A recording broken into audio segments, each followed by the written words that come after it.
இயேசுவின் நாமத்தில் வாழ்த்துக்கள்.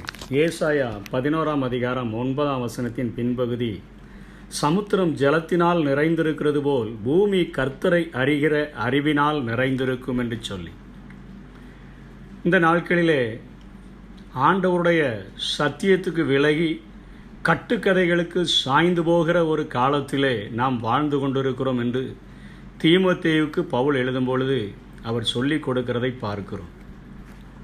ஆதி நாட்களிலே சாத்தானானவன் ஆண்டவருடைய வார்த்தைக்கு சந்தேகத்தை உண்டாக்கும் வண்ணமாக ஆதாம் ஏவாளோடு கூட பேசின காரியங்களை நாம் நன்கு அறிவோம்.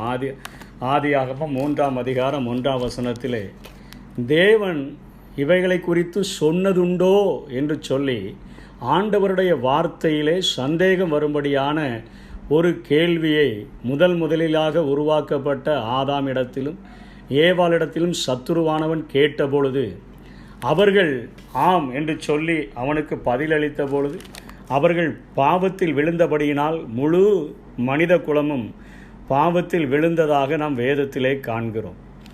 இப்பொழுது வெளிப்படுத்தல் 12 அதிகாரம் 12 நாம் பார்க்கிறோம், நாம் வாழ்கிற நாட்களிலே பிசாசானவன் தனக்கு கொஞ்ச காலம் மாத்திரம் உண்டென்று அறிந்து மிகுந்த கோபம் கொண்டு உங்களிடத்தில் இறங்கினபடியினால் உங்களுக்கு ஆபத்து வரும் என்று சொல்ல கேட்டேன் என்று சொல்லி யோவான் வெளிப்படுத்தின விசேஷத்திலே சொல்லிக் கொடுக்கிறதை நாம் பார்க்கிறோம். காலகாலமாக சத்ருவினுடைய வேலை, அவனுடைய பணி என்னவென்று சொன்னால், எப்படியாகிலும் ஆண்டவருடைய வசனங்களை நாம் சந்தேகிக்க வேண்டும் என்பதே அவனுடைய நோக்கமாயிருக்கிறது. ஆதியிலே ஆதாம் ஏவாளை இப்படிப்பட்ட வார்த்தையின் நிமித்தமாய் சந்தேகிக்க வைத்து அவர்களை பாவத்திலே விளைவைத்து எல்லா ஆசீர்வாதங்களையும் இழந்து போகும்படியாய் செய்த சத்துருவானவன் இப்பொழுது கொஞ்ச காலம் உண்டென்று அறிந்து இந்த வேதத்தில் எழுதப்பட்ட வசனங்களை, எளிமையாக சொல்லிக் கொடுக்கப்பட்ட வார்த்தைகளை நாம் நம்ப முடியாதபடிக்கு இன்றைக்கு விஞ்ஞானம் வளர்ந்து விட்டது, இன்றைக்கு ஆராய்ச்சிகள் அதிகமாய் கண்டுபிடிக்கப்பட்டு விட்டது, நாம் ஒரு நாகரிக உலகத்திலே வாழ்ந்து கொண்டிருக்கிறோம், இந்த காலத்திலே இந்த வசனங்களை நம்பி வாழ்வதா என்பது போன்ற பலவிதமான சந்தேகங்களை மனிதர்களுக்குள்ளாக எழுப்பி இந்த வசனங்களை நம்ப முடியாதபடி அவன் செய்து கொண்டிருக்கிறதை நாம் பார்க்கிறோம். இந்த உலகத்திலே மனிதர்களாய் இருக்கக்கூடிய நாம் வாழும்படியாக ஆண்டவர் அவருடைய வார்த்தையின்படி நாம் நிற்கும்படியாக சகல பிரஸ்தாபத்தை பார்க்கிலும் தம்முடைய வார்த்தையை அவர் மகிமைப்படுத்தி வைத்திருக்கிறதை நாம் வேதத்திலே காண முடியும்.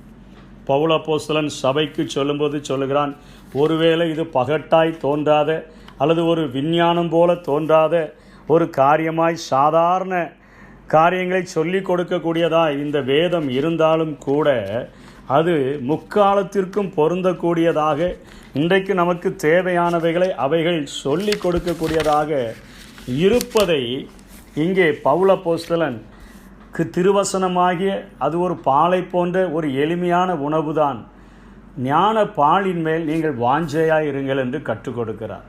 அநேகர் கட்டுக்கதைகளுக்கு சாய்ந்து போகிற இந்த காலத்திலே என் வேதம் கற்றுக் கொடுக்கிறது திருவசனமாகிய ஞான பாலின் மேல் வாஞ்சையாய் இருங்கள் என்று சொல். வளர்ந்துவிட்ட நாகரிகங்கள் வளர்ந்துவிட்ட இந்த உலகத்திலே, விஞ்ஞானம் வளர்ந்துவிட்ட இந்த உலகத்திலே இந்த வசனங்களை நம்பி இனிமேல் வாழ முடியுமா என்று நினைக்கிற இந்த நாட்களிலே இந்த வசனத்தை நாம் அறிந்திருந்தால் மாத்திரமே பிசாசினிடத்திலிருந்து நாம் தப்பித்து கொள்ள முடியும். ஆண்டவர் இந்த உலகத்திலே ஆவிக்குரிய யுத்தத்திலே அநேக பாதுகாப்பினுடைய அந்த ஆயுதங்களை சொல்லிக் கொடுக்கும் பொழுது, தலைக்கென்று தலைச்சீரா, மார்புக்கென்று மார்க்கவசம், இடுப்புக்கென்று கச்சைகள், கால்களுக்கென்று பாதரட்சை, இவைகளையெல்லாம் சொல்லிக் கொடுத்துவிட்டு சத்துருவை தாக்கும் ஆயுதமாக அவர் ஆவியின் பட்டயமாகிய வசனத்தை சொல்லிக் கொடுக்கிறதை பார்க்கிறோம். இந்த வசனத்தின் மூலமாக தான் இந்த கடைசி நாட்களிலே நான் சாத்தானை மேற்கொள்ள முடியும். இந்த கடைசி நாட்களில் நாம் நிலைத்திருக்க வேண்டும் என்று சொன்னால், சந்தேகங்களுக்கெல்லாம் நாம் தப்பி ஆண்டவரை இறுக பிடித்து கொள்ள வேண்டும் என்று சொன்னால், இந்த வேத வசனத்தின் மேல் நாம் வாஞ்சையாய் இருந்தால் மாத்திரமே அவைகளை அறிந்து கொண்டால் மாத்திரமே நாம் தப்பித்து கொள்ள முடியும். 1 பேதுரு 1 24 25 இப்படியாய் சொல்லுகிறது, மாம்சமெல்லாம் புல்லை போலவும் மனுஷருடைய மகிமையெல்லாம் புல்லின் பூவை போலவும் இருக்கிறது.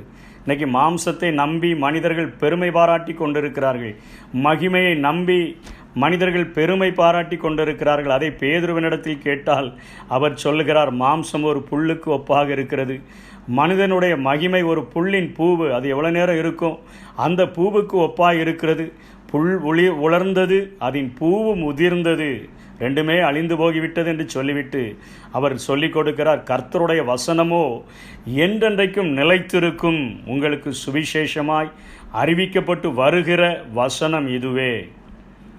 கர்த்தருடைய வசனமோ என்றென்றைக்கும் நிலைத்திருக்கும் என்று அவர் சொல்லிக் கொடுக்கிறதை பார்க்கிறோம். இதை பவுல் அப்போஸ்தலனிடத்தில் கேட்டால் பிலிப்பியரிலே 4 அவர் சொல்லிக் கொடுக்கிறார், கடைசியாக சகோதரரே, எல்லா பிரச்சனைகளுக்கும் முடிவாக கடைசியாக சகோதரரே, உண்மை உள்ளவைகள் எவைகளோ, ஒழுக்கம் உள்ளவைகள் எவைகளோ, நீதி உள்ளவைகள் எவைகளோ, கற்புள்ளவைகள் எவைகளோ, அன்புள்ளவைகள் எவைகளோ, நற்கீர்த்தி உள்ளவைகள் எவைகளோ, புண்ணியம் எதுவோ, புகழ் எதுவோ, அவைகளையே சிந்தித்து கொண்டிருங்கள். இது அதுக்கு அடுத்த வசனம் சொல்கிற, நீங்கள் என்னிடத்தில் கற்றும் அடைந்தும் கேட்டும் கண்டும் இருக்கிறவைகள் எவைகளோ அவைகளையே செய்யுங்கள், அப்பொழுது சமாதானத்தின் தேவன் உங்களோடு இருப்பார். உண்மையுள்ள ஒழுக்கமுள்ள வாழ்க்கையை நமக்கு தருகிற, நீதி செய்யும்படியாய் நம்மை அழைக்கிற, கற்புள்ள வாழ்க்கையை இந்த பூமியிலே வாழ்ந்து காட்டுகிற, அன்புள்ளவர்களாய் மாறுகிற, நற்கீர்த்தி உடையவர்களாய் வாழ்கிற, புண்ணியத்தை செய்கிற, புகழ் கர்த்தரின் நிமித்தமாய் வருகிற புகழை அடைகிற வாழ்க்கையை நீங்கள் சிந்தித்து கொண்டே இருங்கள். அதைத்தான் என்னிடத்தில் கற்றிருக்கிறீர்கள், அடைந்திருக்கிறீர்கள், கேட்டிருக்கிறீர்கள், கண்டும் இருக்கிறீர்கள், அப்பொழுதுதான் சமாதானத்தின் தேவன் உங்களோடு இருப்பார் என்று சொல்லிக் கொடுக்கிறதை பார்க்கிறோம். கடைசியாக தாவீதினிடத்தில் கேட்டால் அவர் தாவீது சொல்லுகிற காரியம் சங்கீதம் 119 அவர் சொல்லிக் கொடுக்கிறார். 92 உமது வேதம் என் மகிழ்ச்சியாய் இராதிருந்தால் என் துக்கத்திலே அழிந்து போயிருப்பேன். இந்த நாட்களிலே முதியோர்களும் வாலிபர்களும் சொல்லக்கூடிய ஒரு வார்த்தை டென்ஷன், மன இறுக்கமாய் நாங்கள் வாழ்கிறோம், மனதிற்கு ஒரு விடுதலை இல்லை, நாங்கள் எப்பொழுதும் டென்ஷனாக இருக்கிறோம் என்று சொல்லிதான் இந்த கடைசி நாட்களிலே தேவ வசனத்தை சந்தேகிக்கும்படியாய் சத்துரு செய்துவிட்டபடியினால் இப்படிப்பட்ட நிலைமையில் வாழ்கிறவர்களுக்கு தாவீது அருமையான ஒரு பதிலை கொடுக்கிறார். உமது வேதம் என் மனமகிழ்ச்சியாய் இராதிருந்தால் என் துக்கத்திலே அழிந்து போயிருப்பேன். எனக்கும் டென்ஷன் வந்தது, எனக்கும் பிரச்சனை வந்தது, எனக்கும் போராட்டம் வந்தது, எனக்கும் நெருக்கங்கள் வந்தது. ஆனால் உமது வேதம் மாத்திரம் இந்த உலகத்திலே எனக்கு மனமகிழ்ச்சியாக இல்லாமல் இருந்திருந்தால் என் துக்கத்திலே நான் அழிந்து போயிருப்பேன் என்று அவர் நமக்கு ஒரு அருமையான ஒரு நல்ல ஒரு கை மருந்து போன்ற ஒரு வார்த்தையை நமக்கு சொல்லிக் கொடுக்கிறதை பார்க்கிறோம். மனமகிழ்ச்சியாய் வாழ்கிறதற்கு ஒரு அருமையான ஒரு வழியை இங்கே தாவீது கற்றுக் கொடுக்கிறதை பார்க்கிறோம். 54 சொல்லுகிறார், நான் பரதேசியாய் தங்கும் வீட்டிலே உமது பிரமாணங்கள், அவருடைய வசனங்கள் எனக்கு கீதங்களாயின. நான் என்னுடைய பாட்டே உடைய வார்த்தை தான் ஆண்டவரே, நான் பாடுகிற பாட்டெல்லாம் உடைய வார்த்தைகள் தான் என்று சொன்னபடியினாலே அவர் தன்னுடைய மன இறுக்கத்தை எல்லாம் மாற்றி அவர் மனமகிழ்ச்சியாக இருக்க கற்றுக்கொண்டார் என்று சொல்லி வேதம் சொல்லுகிறது. கடைசி நாட்களிலே கொஞ்ச காலம் உண்டென்று அறிந்து சத்துரு போரிடுகிற அந்த நாட்களிலே, நாம் மன இறுக்கத்திலே வாழ்கிற அந்த நாட்களிலே, கட்டுக்கதைகளுக்கு சாய்ந்து போகிற காலத்திற்குள்ளாக வாழ்கிற அந்த நாட்களிலே, சத்தியத்திற்கு விலகுகிற இந்த நாட்களிலே, சாத்தானுடைய வேலையெல்லாம் எப்படியாயிலும் இந்த வேதத்தை மனிதர்கள் நம்பிவிடக்கூடாது என்று போராடுகிற இந்த உலகத்திலே அவருடைய வசனத்தை இறுக பிடித்து கொண்டு, ஜீவ வசனத்தை பிடித்து கொண்டு உலகத்தில் சுடர்களைப் போல பிரகாசிக்கும்படியாய் நாம் அர்ப்பணித்தோம் என்று சொன்னால் நம்முடைய வாழ்க்கையில் நாமும் சொல்ல முடியும், உமது வேதம் என் மனமகிழ்ச்சியாய் இராதிருந்து இருந்தால் என் துக்கத்திலே நான் அழிந்து போயிருப்பேன். ஆண்டவரே, நான் பரதேசியாய் தங்கும் வீட்டிலே உமது பிரமாணங்கள் எனக்கு கீதங்களாய் மாறிவிட்டபடியினால் உம்மை துதிக்கிறேன் என்று சொல்லி அவர் சொன்னது போல நாமும் சொல்லி இந்த உலகத்தில் கடைசி பரியந்தமும் நிலை நிற்கிறவர்களாக வாழ முடியும். இந்த உலகத்திலே அவருக்கென்று பிரகாசிக்க முடியும். அப்படிப்பட்ட கிருபைகளை தேவன் தாமே நமக்கு தந்தருள்வாராக.